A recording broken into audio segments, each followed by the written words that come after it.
Hi hello అందరికీ హృదయపూర్వక వందనాలు తెలియజేస్తూ ఈ దినం మనకిచ్చినందుకు దేవుని ఎంతగానో స్తుతిద్దాం. స్తోత్రం యేసయ్య, వందనాలు తెలియజేస్తున్న తండ్రి, వందనాలయ్య.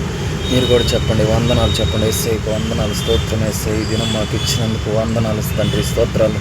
అలాగే మరి ఈరోజు వాక్యం సామెతలు 3:26 ప్రకారంగా మరి చదువుకుందాం. మరి యెహోవా నీకు ఆధారమును, నీ కాలు చిక్కుపడుకుండునట్లు ఆయన నిన్ను కాపాడును.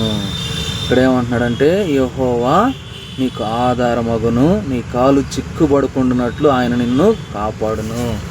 మనం ఎవరిని ఆధారం చేసుకోవాలంటే యెహోవాని ఆధారం చేసుకుంటే ఆయన నీ కాలు చిక్కుపడకుండా చేయబోతున్నాడు దేవుడు. నీ ప్రతి ఒక్క సమస్యల్లో, నీ పనుల్లో దేవుడు నీకు తోడై నడిపించి, దీవించి, ఆశీర్వదించి, బలపరచును గాక.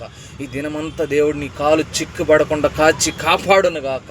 నీ కుటుంబాన్ని కాపాడును గాక. యేసునామములో నీ కుటుంబాన్ని కట్టును గాక. నిన్ను దీవించి, ఆశీర్వదించి, నీకు ఏ అపాయం, కీడు రాకుండా దేవుడు నిన్ను నెమ్మది, సమాధానంతో నింపబోతున్నాడు, ఉంచబోతున్నాడు, దీవించబోతున్నాడు, ఆశీర్వదించబోతున్నాడు.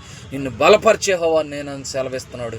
దేవునికి నీ పూర్ణ హృదయంతో అధికారం ఇచ్చేయి. దేవునికి నీ ప్రవర్తన అంతా దేవునికి అప్పచెప్పు. దేవుడు నిన్ను దీవించి, ఆశీర్వదించి, ఈ వాక్యం ఫలింపచేయునుగాక. ఆమేన్.